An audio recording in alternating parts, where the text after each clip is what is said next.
Hello, everyone. My name is Ryan Clark. I am the founder and CEO of Clark College Consulting and Clark College Funding, the author of two wonderful books, one of them being an Amazon bestseller.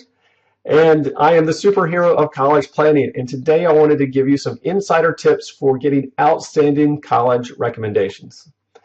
And I get a lot of questions from my students, especially this time of year, on how do we acquire the best recommendations for the college application. And so if you follow these tips I'm going to give you, you're going to have wonderful recommendations and you're going to get them on time and you're going to be organized. So let's get into it. So the first thing you need to do is before you ask any teacher for a letter of recommendation is you need to do some homework ahead of time. First thing you need to do is think about your teachers and make a list of teachers that you know well. You might want to list your teachers in your core curriculum courses.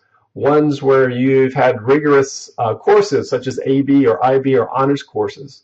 Definitely think about teachers you've had recently in 10th, 11th, and 12th grade.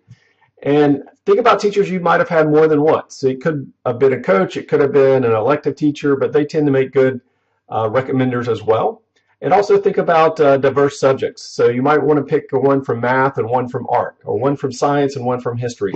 Those are all a good plan in terms of creating your teacher list. Now, once you've created your list, the next thing you need to do is you've got to check with your school, because every high school is a little bit different on how they want you to submit your letter of recommendation request. Some schools, some teachers that I know of have very specific deadlines when you need to submit your letter of recommendation request, and some of them are at the end of your junior year. So start thinking about that, sophomores and juniors, because you might need to be submitting this letter of recommendation the end of your junior year. You also need to create a calendar for yourself. Why is this important? Because you need to get organized. And you want to ask at least 4 to 6 weeks before your application is due. Do not ask the week beforehand and say, Mr. Smith, can you please write this letter of recommendation? I need it at the end of the week. They're writing a lot of recommendations, and you don't want to put the teachers under that type of stress, nor will the letter be that good, I don't think, just because they're not putting a lot of time, a lot of resource, a lot of thought in the letter of recommendation. So ask way ahead of time, at least 4 to 6 weeks. Plan your recommendations to be completed at least 2 weeks before the application. Again, don't wait till the last minute. And just think, if you're doing early action or early decision, you need to start asking in September and October. Next thing we need to do is we need to give our teachers and counselors a document called the Roll of Recommendations. What is this document? Well, it just tells the teachers what colleges are looking for in the letter of recommendation and basically what to write. It's not to say, hey, teacher, don't forget this. It's just a refresher, because some of these teachers haven't written a letter of recommendation in a while. And it's nice just to show them, hey, remind them this is the ideas that the colleges or the subjects that the colleges are looking for in the letter of recommendation. And I'll put a link to this roll of recommendations at the bottom of this email. Next, you want to check your application for the number of recommendations required, recommended, and allowed. And that's very different. Now, when I tell my students, always send in and request the maximum allowed, but do not submit more than what is required. Okay, do not submit more than what is required, because that is not following directions. So if a college says we recommend you send in 3, we only allow 4, don't send in 5, right? So make sure you follow directions. Again, colleges are looking for students who can follow directions. Don't send in more. Next, we want to update your resume. Why? Because we want to give your teachers a resume when you're asking for your letters of recommendation. A lot of these teachers know you very, very well in school, but they might not know all the different activities that you do outside of school, or maybe the extracurricular activities you're involved in school. So you want to give the teachers a resume just to show them all the things that you're doing. So you want to update this resume before asking for the letter of recommendation. You also want to include a cover letter. I would like for you to put this in a 10 by 13 envelope, put in a cover letter, and in this cover letter, it should be very personal, and it should state the purpose of the recommendation. Is it for a scholarship? Is it for admissions? Or is it for, let's say, an honors program? Include the dates that you would like the recommendation completed by. That's very important, and of course sign it as well. So you'll have a cover letter in this 10 by 13 envelope. You'll also put in your resume, your updated resume we just talked about. Again, it's going to list all your activities in and outside of high school.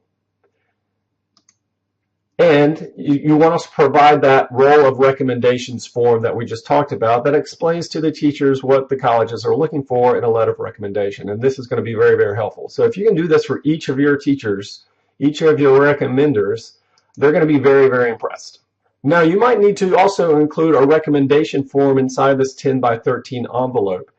A lot of colleges now are moving toward electronic letters of recommendation, but there are a few colleges that still want a form to be completed. And if a college does require a form, make sure you put that in the 10 by 13 envelope as well, so they have everything that they need. So they'll have your cover letter, your resume, the form that we just talked about, and the recommendation form from the college as well. So stick that in there.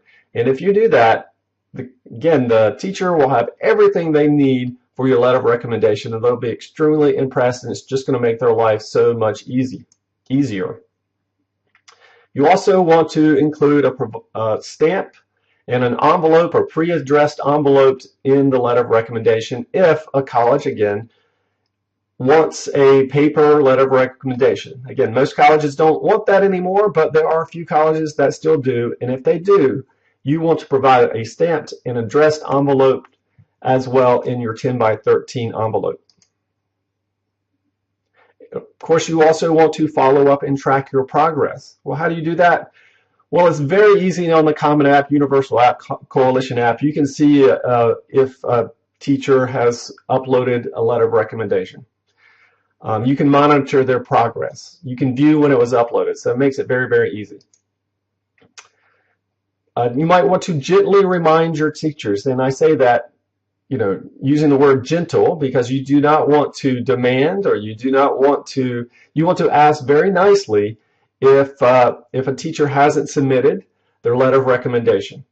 So you just want to remind them and check up on them and see how they're doing, see how the letter of recommendation, see if they need any additional information. And if you do that, they will be very appreciative. Deserves a nice thank you note to these teachers, to these coaches, to these individuals for taking the time to write a nice note or write a nice letter on your behalf. So write them a thank you note. They'll appreciate it. And again, please stay organized. Update your activities. If you're one of my coaching clients, we use Guided Path, and you'll be able to put in an activities list with deadlines on there. You can use the recommendation surveys to kind of give you an idea of which teachers you want to ask. You can use the application dates as well to determine the due dates of your applications. And you can view additional information on the school profile to see how many letters of recommendation are required. And you will receive a strong and substantial recommendations if, when requesting a letter of recommendation, you follow these steps. Well, I hope this was very helpful, guys. So do me a favor, please share this information with other students, with other parents, with other teachers, guidance counselors, because we want to make this process as easy and as stress-free as possible. We want to make college an affordable reality for every student and every parent. So please do me a favor and share it. Send it, email it, put it on Facebook, Twitter, you name it. It will help me out. It will help the student out. Everyone wins. So again, thank you so much, guys. Have a great week. We will talk to you soon. Bye-bye.